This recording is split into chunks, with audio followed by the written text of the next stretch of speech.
हाम्रो जमानामा त जौँको आतो खान्थ्यौँ, पाएपछि नपाए बाको खन्ने, ढोका साग धेरै हुन्थ्यो, उता अमिलोको जरा काट्ने, चुल्ठे मार्ने, बतौली लग्ने, चामल ल्याउने खाने।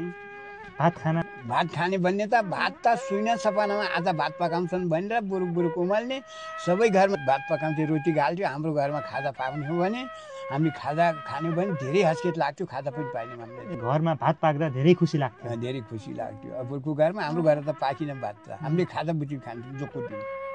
अब तपाईँको जमाना ठिक कि यो अहिलेको नयाँ जमाना ठिक नि बुवा? जमाना त उही ठिक माने हजुर। किन नि बुवा?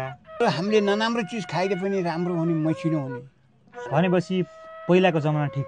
पहिलाको जमाना ठिक। अहिलेको जमाना त बाटोको ठिक छ।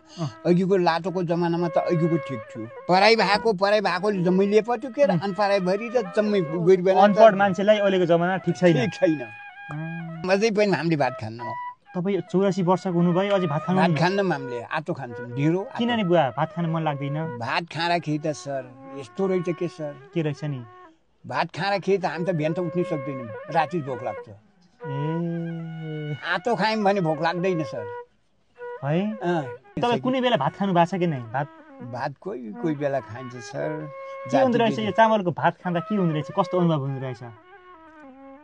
भात खाँदा खिर्कीहरूलाई चाँडै भोक लाग्ने, न पेटमा आएर बस्ने, न केही गर्ने। आज भोलिको अघिको देशको यसोरोको कुत्ता लोकल चामलको खाना वरोको चामल के हुन् के आउने, त्यसले कति रोग आएको छ। जिरा चामल, जिरा भनेको छ अघि नै पेटमा किरा पारेको छ, जम्मीको पेटमा किरा पारेको छ। जिरा भन्दै बेच्ने उता किरासित रहेछ, त्यो थाहा छैन मान्छेलाई। खेती जस्तो ठुलो त त्यो जति दिनको 2 लाख पाए पनि खेती जस्तो ठुलो त त्यो बिथी त होइन सर।